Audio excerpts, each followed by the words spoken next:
Hi friends, ನಾನಿವತ್ತು ಬೆಳಿಗ್ಗೆ ತಲೆ ಸ್ನಾನ ಮಾಡಲಿಕ್ಕೆ ಮೊಸರನ್ನು ಇವಾಗ ನಾನು ಒಂದು ಪಾತ್ರೆಯಲ್ಲಿ ಜಾಲರಲ್ಲಿ ಹಾಕ್ಕೊಂಡಿದ್ದೇನೆ. ಅದರಲ್ಲಿರುವಂಥ ನೀರೆಲ್ಲ ಸೋಸಿದ ನಂತರ ಇವಾಗ ಅದನ್ನು ಒಂದು ಬೌಲಿಗೆ ಹಾಕ್ಕೊಂಡು ಚೆನ್ನಾಗಿ ಸ್ಪೂನಲ್ಲಿ ಮಿಕ್ಸ್ ಮಾಡಿಕೊಂಡೆ. ಈ ರೀತಿ ಮಿಕ್ಸ್ ಮಾಡ್ಕೊಂಡಾಗ ಗಟ್ಟಿಯಾದಂಥ ಮೊಸರು ಸಿಗುತ್ತೆ. ಇವಾಗ ನಾನು ಇದನ್ನು ತಲೆಗೆ ಅಪ್ಲೈ ಮಾಡ್ಕೊಳ್ತಾ ಇದ್ದೇನೆ. ಡೈರೆಕ್ಟಾಗಿ ಮೊಸರನ್ನು ಅಪ್ಲೈ ಮಾಡ್ಕೊಂಡಾಗ ನೀರಾಗಿರೋದ್ರಿಂದ ನೀರೆಲ್ಲ ಇಳಿದು ಕಿರಿಕಿರಿ ಅನಿಸುತ್ತೆ. ಹಾಗೆಯೇ ನಾವು ಒಂದು ಹಳೆಯ ಒಂದು ಬಟ್ಟೆಯನ್ನು ಹಾಕ್ಕೊಳ್ಬೇಕಾಗತ್ತೆ. ಇದನ್ನು ಮೊಸರನ್ನು ತಲೆಗೆ ಅಪ್ಲೈ ಮಾಡ್ಕೊಳ್ಬೇಕಾದ್ರೆ ನಂತರ ಸ್ನಾನ ಎಲ್ಲ ಆದ ನಂತರ ಇವಾಗ ಬಟ್ಟೆ ಕೂಡ ವಾಶಿಗೆ ಹಾಕ್ಕೊಂಡಿದ್ದೆ.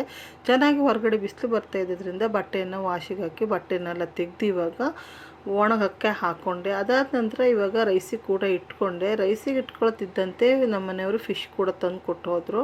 ಹಾಗಾಗಿ ನಾನಿವಾಗ ಆ ಫಿಶನ್ನೆಲ್ಲವನ್ನು ಈಗ ಕಟ್ ಮಾಡಿ ನಂತರ ಗ್ರೈಂಡರಿಗೆ ಮಸಾಲೆಯನ್ನು ಕೂಡ ಹಾಕ್ಕೊಂಡೆ. ಇವಾಗ ಮಸಾಲೆ ಕೂಡ ರೆಡಿ ಆಯಿತು. ಅದರೊಂದಿಗೆ ಫಿಶ್ ಫ್ರೈ ಕೂಡ ರೆಡಿ ಮಾಡಿದೆ.